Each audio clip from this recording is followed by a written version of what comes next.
हरि का सुमरन करने से ही जीव की नैया भव से पार हो जाती है। भक्तों, अब तो परीक्षित जी ने सोचा कलयुग तो बहुत अच्छा है, इस कलयुग में तो सिर्फ भगवान का भजन करने से ही इस जीव का मनुष्य का बेड़ा पार हो जाता है।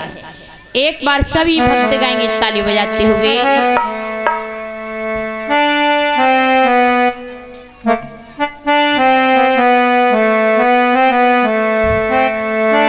कि दशरथ के राजकुमारी बन में सकती है, तो इससे अच्छा भला क्या हो सकता है। अब तो कलयुग कहने लगा, महाराज आप क्या सोच रहे हो, आप सामने से अलग हट जाओ, हमारी रहने के लिए कोई जगह नहीं है। तो कलयुग के रहने के लिए परीक्षित जी ने 5 स्थान बताई। पहला शराब में, दूसरा बदशाला में जहां जीव जंतुओं का वध होता हो, तीसरा जहां आपस में भाई भाई लड़ते हैं, चौथा जुए में और 5वां सोने में। कलयुग के रहने के लिए महाराज परीक्षित जी ने ये 5 स्थान बताई। लेकिन प्यारे भक्तों, उस समय महाराज परीक्षित जी अपने सिर पर सोने का मुकुट लगाए हुए थे और उसी सोने के मुकुट को देख करके कलयुग ठाठा मार करके हंसने लगा और सोने के मुकुट में प्रवेश कर गया। बोली गोविंद भगवान की।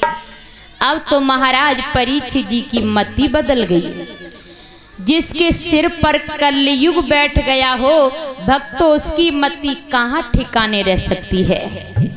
अब तो गर्मी का मौसम, परीक्षित जी को लगी प्यास हो, लोमस ऋषि की कुटिया की ओर बढ़े तो लोमस ऋषि एक संत है महात्मा, जब उन्होंने देखा महाराज परीक्षित जी आ रहे हैं और इनके सिर पर कलयुग बैठा हुआ है, कहीं इन्होंने हमसे उल्टा सीधा कहा, संत का अपमान होगा, इस कारण वो अपनी आंखें बंद करके बैठ गए।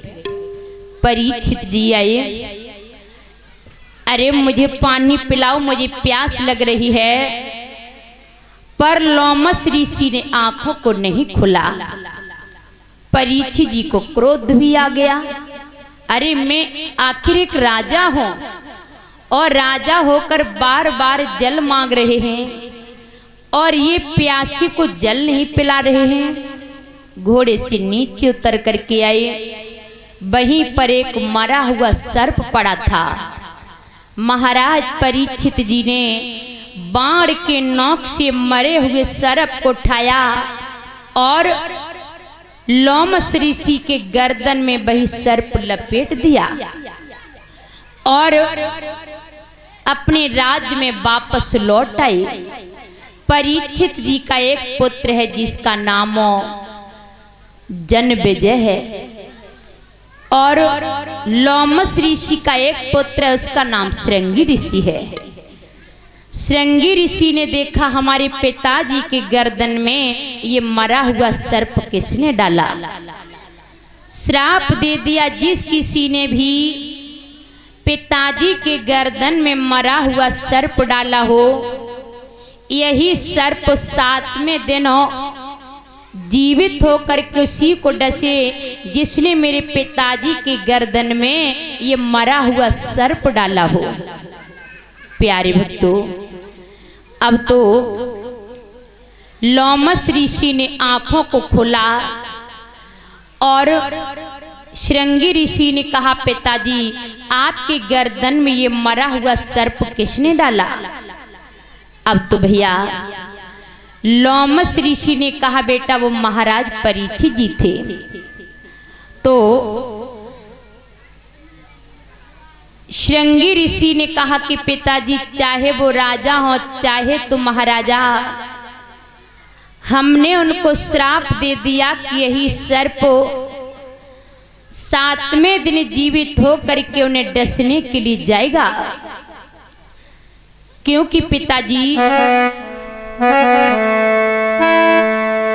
कि सच्चे ब्राह्मणों सच्चे मुनीसो अपमान सहन कबो करते हैं, सच्ची की आगी तो भैया ब्रह्मा महेश भी डरते हैं।